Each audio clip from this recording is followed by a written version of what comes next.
दासो पंत स्वामी महाराज की जय, सब संतन की जय, सद्गुरु आनंद स्वामी महाराज की जय।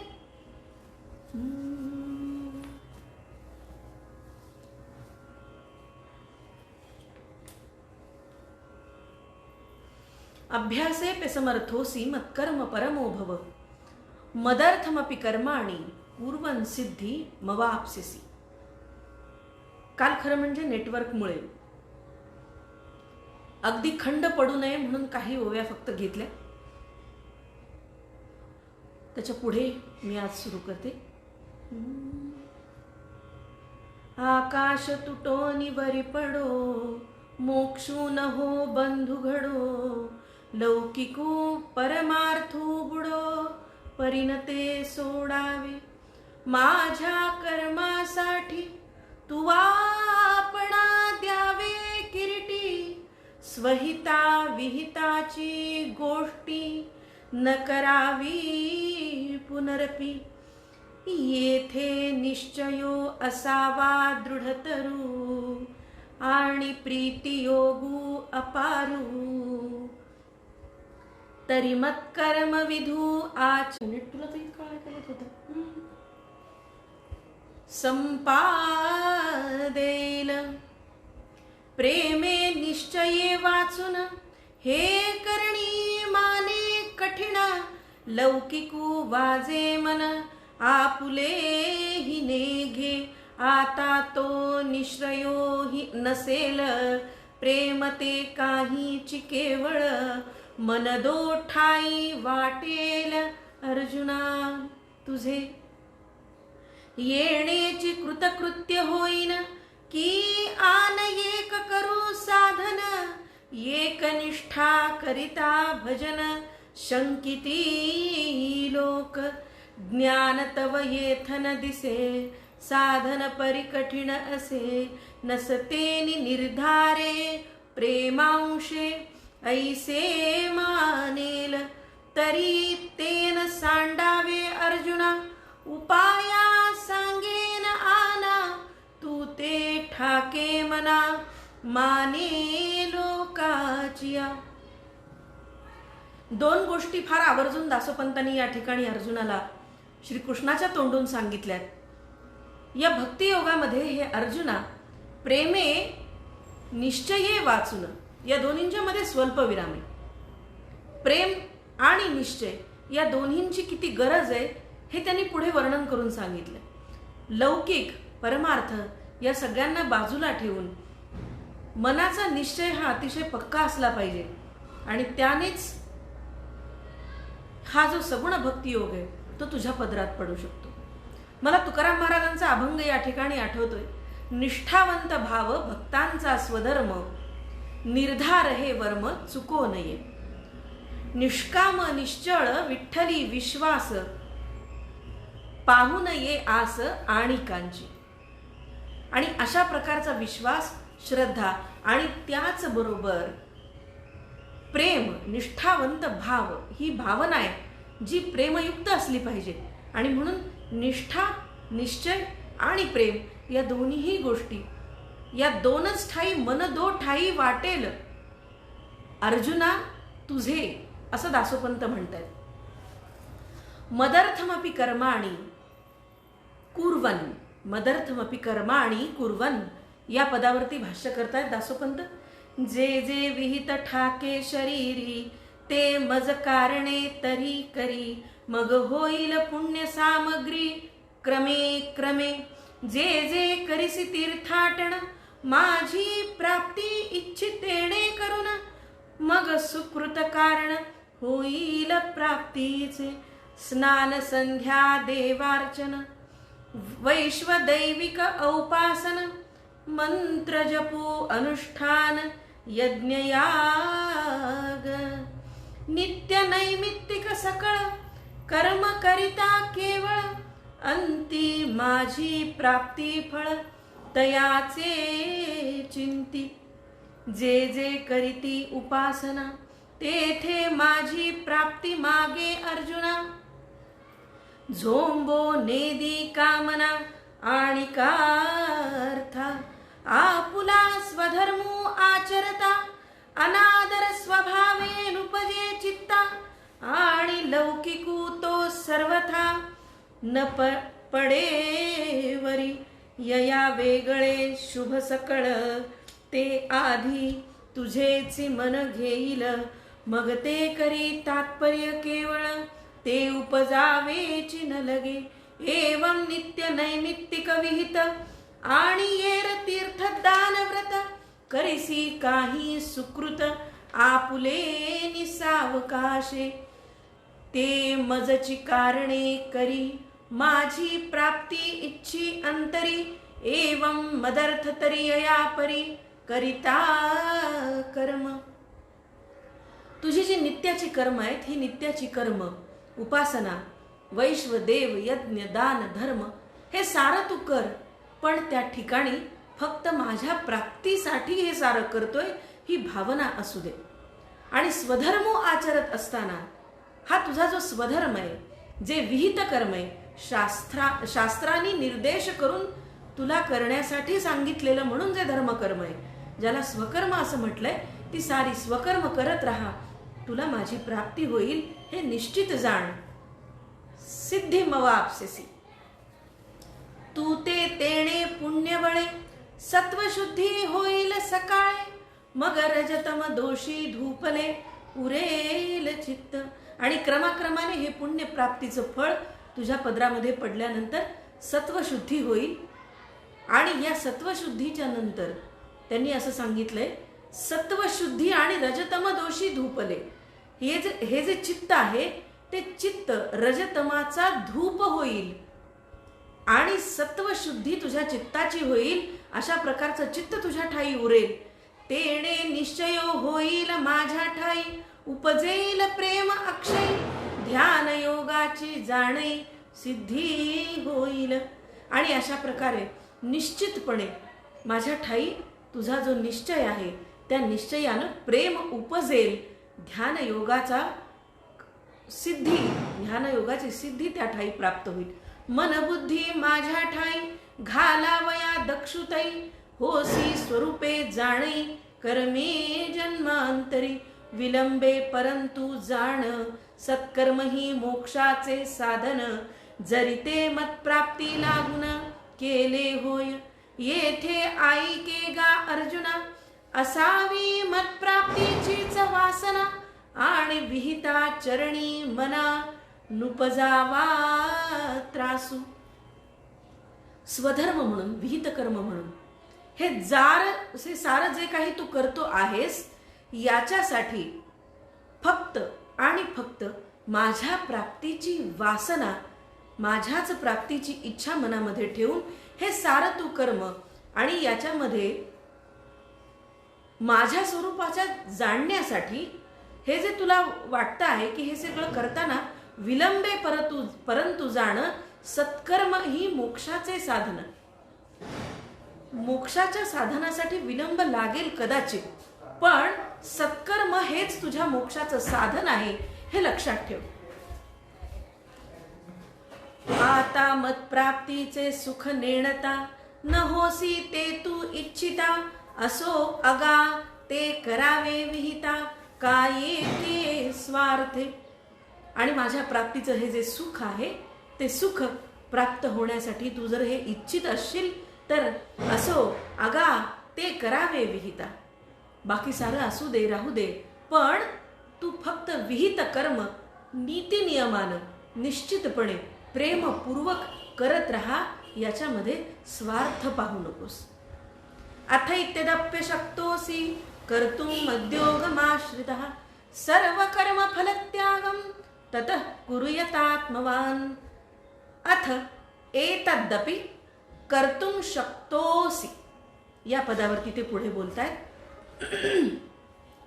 ऐसे असैल मानसी मग हेही जरी करू न शकसी कवणे प्रकारे परियेसी पुढती कर्म.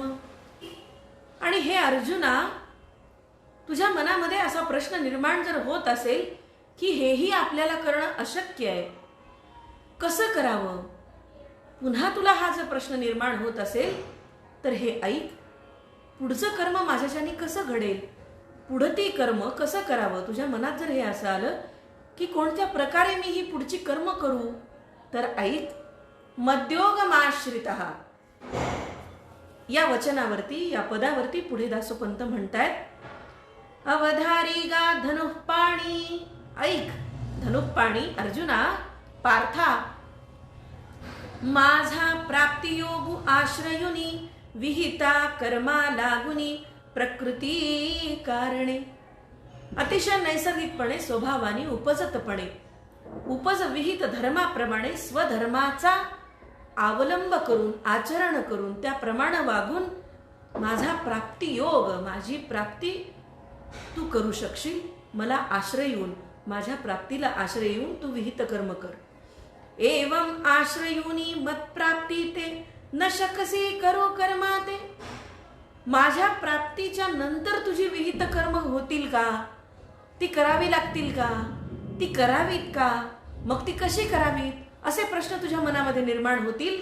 तर त्याचं उत्तर ऐक, नेणोनी माझी या प्रभावाते ऐसे झाले, अथवा कर्मयोगे मज पावावे, का मत्कर्मे करुनी प्राप्ती यावे, अभ्यास योगे अवलंबावे माझे ध्यान. आता इथं कोडं टाकलंय अर्जुनाला. ते श्रीकृष्ण अर्जुनाला म्हणतात, तुला असं वाटत असेल की हे सारं विहित कर्म, स्वधर्म आचरून माझी प्राप्ती करून घ्यावी. मग माझी प्राप्ती करून जर एकदा घेतली तर पुन्हा विहित कर्म अवलंबावं का, ते करावं का, ते नित्य करावं का, ते पुन्हा सुरुवात करावं का, की ते तसंच पुढे ठेवावं का, किंवा विहित कर्म केल्यानंतर माझी प्राप्ती होते मग त्याचं पुन्हा काय करावं, असे प्रश्न तुझ्या मनामध्ये, उलट सुलट प्रश्नांची गुंतागुंत तुझ्या मनामध्ये निर्माण होईल. तर मला प्राप्त करून घेतल्यानंतर मत्कर्मे करूनी प्राप्ती यावे, विहित कर्मांनी प्राप्त करून तुला मला घ्यावं, की अभ्यासे योगे अवलंब, पुन्हा अभ्यासयोग करून तुला तसंच पुढे त्याचा अवलंब करावा. माझ्या ध्यानाचं पुढे काय करावं, ते तसंच पुढे चालू ठेवावं का, मग काय करावं.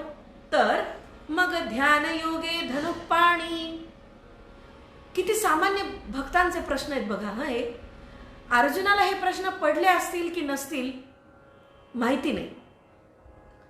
अर्जुन खरं म्हणजे तसा ज्ञानी भक्त आहे. म्हणजे तो सांगतोय तसं की मला काही कळत नाही, मला फक्त हे समोर माझे स्वजन दिसत आहेत आणि या स्वजनांच्या बरोबर लढा द्यावा की न द्यावा, आपतांना मारावं की न मारावं, ही जी त्याच्या मनातली गुंतागुंत आहे, ह्या एका व्हॉट टू बी डू, आता करावं काय, या एका प्रश्नाने निर्माण झालेली ही संपूर्ण उकल आहे. ही उकल एका प्रश्नाभोवती आहे का, तर या उकलीच्या मागे दासोपंत अनंत प्रश्न निर्माण करतायत. ते तुमच्या माझ्या भक्तांच्या मनातले, ते अतिशय सामान्य पातळीवरचे. एखादा साक्षात्काराचा क्षण अर्जुनाला दिसलाही असेल, प्राप्तही झाला असेल, आणि मग या साक्षात्काराच्या क्षणानंतर मी काय करावं, मोक्षाच्या प्राप्तीचा मार्ग इथे सुरू होतो की संपतो, तुझी प्राप्ती मला झाल्यानंतर मी माझं विहित कर्म काय करावं, कसं करावं, आणि या साऱ्या प्रश्नांची उकल तुमच्या माझ्या प्रश्नांची उकल आहे. ही अर्जुनाच्या मनात आहे की नाही. मूळ गीतेमध्ये जे प्रश्न उपस्थित केलेत त्या गीतेतल्या प्रश्नांच्या सुद्धा उपप्रश्नांची निर्मिती दासोपंत करतायत, जे तुमच्या माझ्या मनातले प्रश्न आहेत. अतिशय सूक्ष्म निरीक्षण आणि त्याचं सूक्ष्मपण, त्याचं सूक्ष्मतर अशा प्रकारचं केलेलं निरूपण, विवरण म्हणजे दासोपंतांचा गीतार्णव. सामान्य भक्ताला कदाचित ईश्वराचं दर्शन झालं आणि मग त्यानंतर काय करावं, हा प्रश्न दासोपंत स्वतः अर्जुनाच्या वतीनं उपस्थित करतात आणि त्याचं उत्तर देऊ लागतात. ते पुढे म्हणतात, मग ध्यान योगे धनुःपाणी मजसे ऐक्य साधूनी मन बुद्धी माझ्या स्थानी सामावणे. ही अवस्था निर्माण झाली. नेणे मीची होऊन असणे ऐसिया योगा कारणे काय म्हणजे ते सांगणे लागेल तुझ प्रती. आता मीच होऊन गेल्यानंतर अशा प्रकारचा योग जर निर्माण झाला हे जर साक्षीत्व पटलं, हा लययोग निर्माण झाला, एकरूपत्व साधलं, ऐक्य साधलं, तर या योगाला काय म्हणावं मी तुला आता तुझ्यासाठी, तुझ्या प्रती तुला सांगतो, ते ऐक. भक्ती योगाधारे ज्ञानयोगू. बघा, म्हणजे कसं आहे ना, बाळ गर्भातून बाहेर पडल्यानंतर अगदी आपण जेवायला घालत नाही त्याला. भातवरण खाऊ घालतो का? तर अजिबात नाही. स्तनपानाची सोय देवानी केली आहे. त्यानंतर मग हळूहळू बाळ जसं जसं मोठं होईल, 3 महिन्याचं, 6 महिन्याचं, 10 महिन्याचं, 12 महिन्याचं, मग जेवण, आणि मग नंतर भात, पोळी, भाजी, चटणी सगळं त्याला आपण जेवायला देतो. हे त्याचे टप्पे ठरलेले आहेत.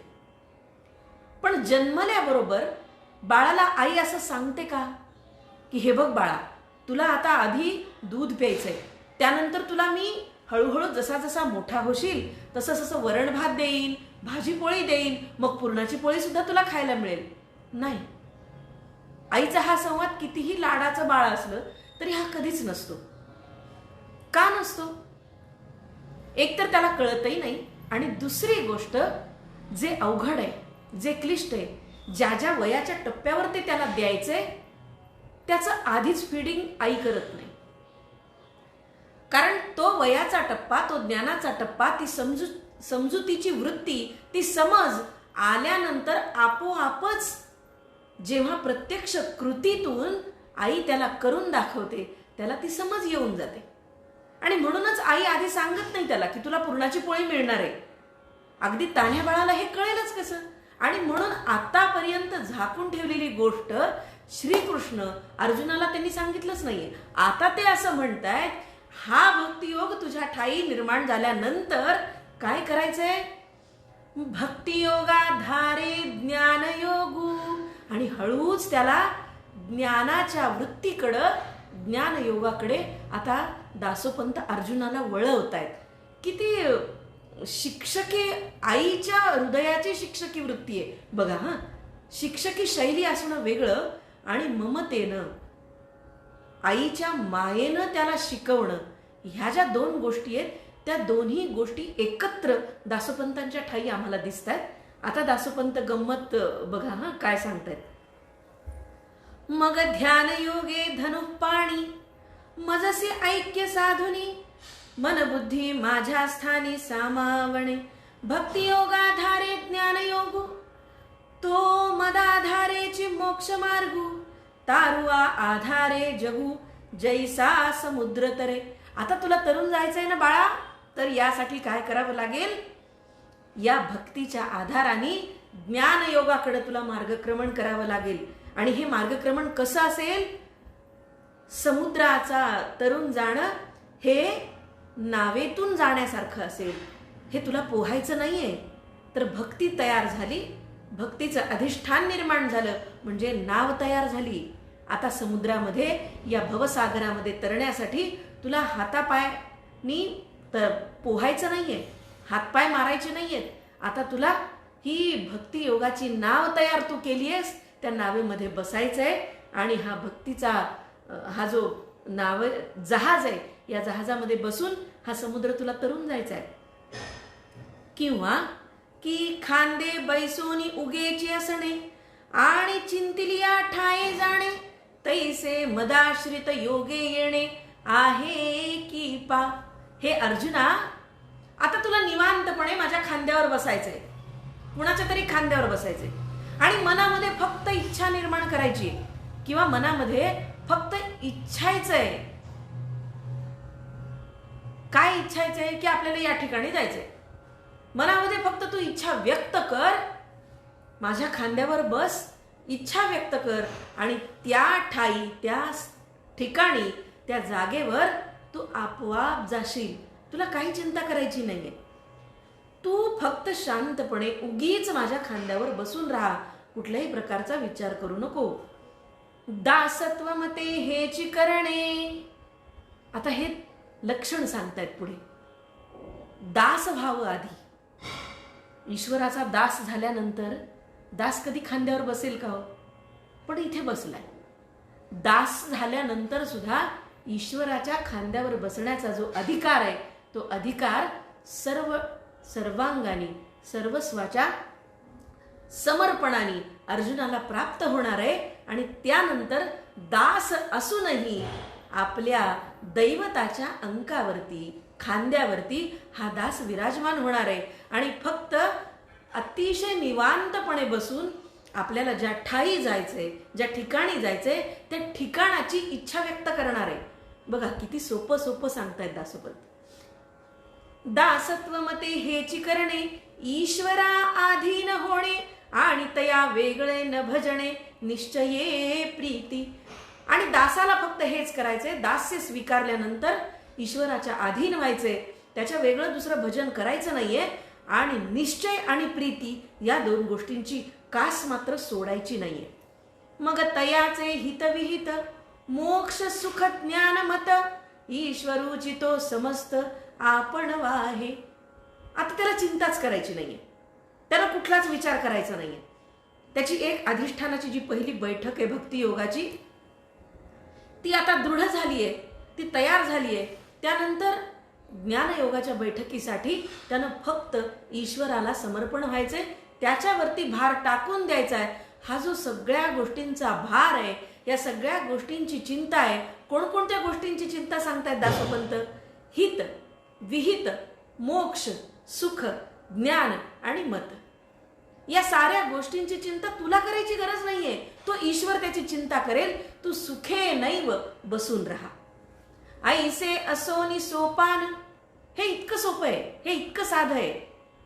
आणि साचन मनी तुझे मन, आपुलेची कर्म प्रधान, धरुनिया अहो शुभ कर्मी शुभ पाविजे, अशुभे अशुभची लाहिजे, तेथे तारक मारक दुजे, नाही कर्मे विण. साधं सरळ गणित आहे.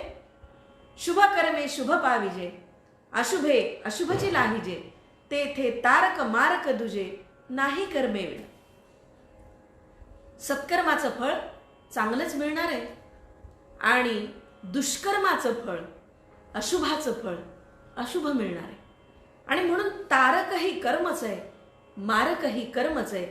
हे एक सूत्र, कर्माशिवाय दुसरं कुठलंही सूत्र तुझ्या हातामध्ये असणार नाही. त्यामुळे तुला जे करायचंय, हित विहित कर्म, हे तुझ्या हातात आहे. देवे कवणा काय द्यावे, कर्मची ईश्वरू कान म्हणावे, ऐसे तुझेनी जीवे घेतले असता, मदाश्राये नटके योगू, दासत्व मार्गू तो सांगू, आश्रयीसी कर्मयोगू तरी एक आहे. माझ्या आश्रयाने, दासत्व मताने तू फक्त मी सांगितलेल्या मार्गावरती, कर्मयोगावरती तू चालत राहा. सत्कर्म करत राहा, विहित कर्म करत राहा, शास्त्राधारे कर्म करत राहा. ज्ञान दान तप व्रत जे तुला करायचे, नामस्मरण, ते सारं कर. पण त्या सर्वांच्या ठाई, सर्वांच्या मुळाशी माझं अधिष्ठान आहे, ही गोष्ट कधीही विसरू नकोस. कायमस्वरूपी माझ्यासाठी हे सारं करतो आहेस, हे न विसरता अतिशय प्रेमपूर्वक अशा प्रकारचं माझं भजन सत्कर्मे करत, दुष्कर्म टाळत, शुभ कार्य करत, हे सारं तू करत राहा. आणि माझ्याच आश्रयाने हा तू कर्मयोग जर करत राहिलास, तर हे एवढा एकच दासत्वाचा जो मार्ग आहे, हा मार्ग तू माझ्या आश्रयाने, हा योग तू करशील. यतात्मवान विकर्म निषिद्ध सांडूनी. विकर्म आणि कर्म,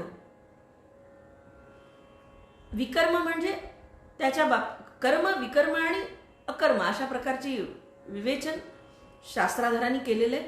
त्याच्यामध्ये आणि विहिता कर्ण फेडुनी, विहित वैदिक धनु पाणी, जे की कर्म.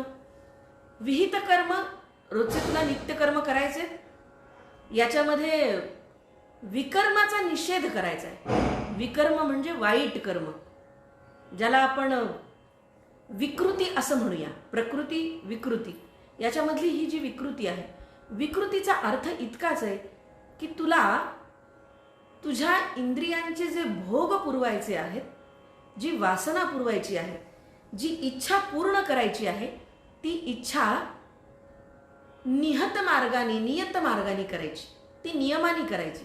शास्त्र जितकं सांगतं त्याच प्रकारानं त्याच पद्धतीनं इंद्रियांनी भोगावेत अशा प्रकारचं कर्म तू करायचंयस.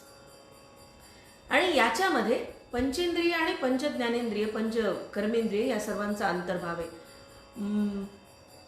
प्रत्येक इंद्रियाची वासना, प्रत्येक इंद्रियाची इच्छा, या प्रत्येक इंद्रियाच्या इच्छेला एक विशिष्ट मर्यादा उपनिषदांनी सांगितलेली आहे. उपनिषदांनी हे विशद येथे नियमुनी अंतःकरण मनबुद्धी इंद्रियगण स्थूल शरीर आणि प्राण वासनादिक मग नित्य नैमित्तिक आचरोनी तात्पर्ये निष्ठा करुनी तयावरी धनुपाणी एक करावे.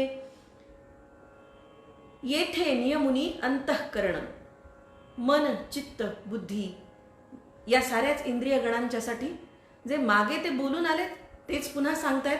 स्थूल शरीर आणि प्राण वासनादिक या सर्वांच्या इच्छा तृप्तीसाठी जे करायचं आहे तेन त्यक्तेन भुंजितः या उपनिषदाच्या वचनाप्रमाणे ईशावास्य उपनिषदानं याबद्दल फार सुंदर भाष्य केलेले.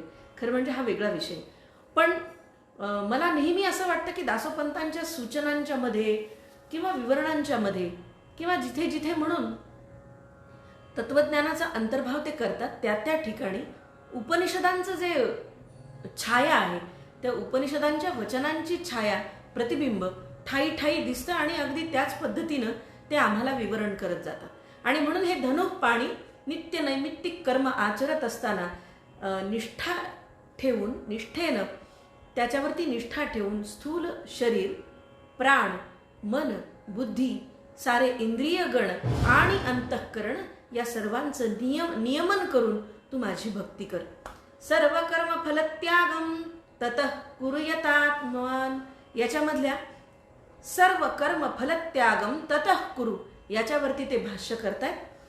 सकर्मे कर्मे अंगीकारी सकळे कर्मे अंगीकारी तयाचा फलत्यागु तरी करी सांगितलेल आता कुसरी तया कर्मयोगाची.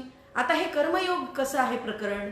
कर्मयोग म्हणजे नेमकं काय किंवा फलत्यागू करायचा म्हणजे नेमकं काय करायचं? सकळे कर्मे अंगीकारी सगळी कर्म तर करायची आहेत त्याचा अंगीकार करायचा आहे. त्याग करून किंवा संन्यास घेऊन जायचं नाहीये. कारण संन्यास घेतल्यानंतर सुद्धा वासना मरतात असं नाही. शेंडी कापली आपले सगळं संन्यासाची वस्त्र धारण केली संन्यास घेतला आणि वनामध्ये निघून गेलं म्हणजे इच्छा मरतात असं नाही. मन सजीव असतं शेवटी. मेल्यानंतर देह पडल्यानंतर सुद्धा जर इच्छा मरत नाहीत तर जिवंतपणे ते कसं शक्य आहे? आणि म्हणून त्याचा मार्गच दासोपंत सांगत नाही. ते असं सांगतायत तयांचा फलत्यागू करी सांगी जैल आता कुसरी तया कर्मयोगाची. आणि हे जे कर्मयोग साधण्याचं जे कौशल्य आहे कुसरी आणि ते जे कौशल्य आहे त्याला कौशल्य म्हटले कारण ते सोपं नाहीच. सहज काम करणं ही गोष्ट निराळी आणि कौशल्याने काम करणं ही गोष्ट निराळी. ते एखाद्या निष्णात निपुण आणि चांगल्या त्याला म्हणूया आपण की त्याच्यामध्ये तज्ञ असलेल्या माणसाचं काम आहे. आणि मग हे कौशल्याने करणं कसं आहे कर्मयोग कसा साधायचा आहे ते कौशल्यानं कसं करायचं हे मी तुला सांगतो. कर्तृत्वाभिमानुनाश्रयणे फळाचा त्याग करणे सकळ विहित आचरणे इतुलियावरी ऐसे निर्वासन कर्म करिता सत्वशुद्धी होईल काळा बहुता मग तरी तू पार्था पावसी ज्ञानद्वारा केवळ भक्तियोगू नाही तरी कर्मयोगू तरी ऐसा करी परंतु यया वेगळी न करी तिसरी निष्ठा कर्म भक्ती आणि ज्ञान हे त्रिविधा वस्तु साधन येर वृथा देह दमन हटयोगादिक ते प्रशस्त नव्हे सर्वथा लय लक्ष धारणा वृथा आता अवधारी पार्था येथीची विचारणा. आणि दासोपंत सांगतायत की कर्तृत्वाभिमान जो आहे माणसाजवळ त्याचा आश्रय न करणे, एखादी गोष्ट केल्यानंतर, ते कर्म केल्यानंतर त्याच्या फळाचा त्याग करणे आणि सर्व विहित कर्म आचरणे इतुलियावरी, ही सारी कर्म केल्यानंतर त्याचा अभिमान न बाळगणे, फळाचा त्याग करणे आणि विहित आचरणे, ऐसे निर्वासन कर्म करिता. आता हे निर्वासन कर्म म्हणजे काय, तर केवळ भक्तियोग नाही तरी असं म्हटलंय त्यांनी. सत्वशुद्धी होईल काळा बहुता. काळा बहुता हा शब्द फार महत्वाचा आहे. अनेक दिवस ही उपासना आहे, ही साधना आहे. ही निर्वासन कर्म करण्याची ही जी साधना आहे ती बराच काळ पर्यंत केल्यानंतर तुझ्या चित्ताची सत्वशुद्धी होईल आणि त्यानंतर ज्ञानाचं द्वार तुला लागेल. आता हे ज्ञानाचं द्वार केव्हा भेटतं, केव्हा दिसतं, हे दासोपंतांनी सांगितले. ही जी टप्प्याटप्प्यानं एखाद्या भक्ताला कर्म, भक्ती आणि ज्ञानाकडे नेण्याची जी प्रक्रिया आहे, ही प्रक्रिया दासोपंत इथे घडवत आहेत. आधी त्याला कर्म करायला सांगितलं, नामस्मरण, उपासना, साधना, तुला जे जमतंय ते तू सगळं कर. कीर्तन कर, भजन कर, संकीर्तन कर, नामजप कर. त्यानंतर भक्ती कर, सगुणाची भक्ती कर. माझ्याकडे पहा, माझा देह. कर्म, भक्ती आणि ज्ञान हे त्रिविध वस्तू साधन, येर वृथा देह दमन हठ योगाधिक. आणि म्हणून हे जे टप्प्याटप्प्यानं एखाद्या भक्ताचं विकसनशील अवस्था आहे, ही अवस्था प्राप्त करत असताना एखाद्या भक्तानं काय करावं, किती सूक्ष्मपणे विचार करावा, हे दासोपंत निरसून सांगतायत.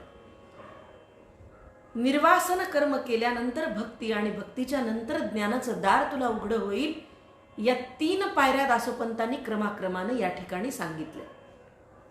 आणि ते असं म्हणतात, आणि म्हणून अशा प्रकारचं त्रिविध वस्तू साधन हे तुला प्राप्त होईल. आणि म्हणून येर वृथा देह दमन, आणि म्हणून देहाला कष्टवण्याची गरज नाहीये.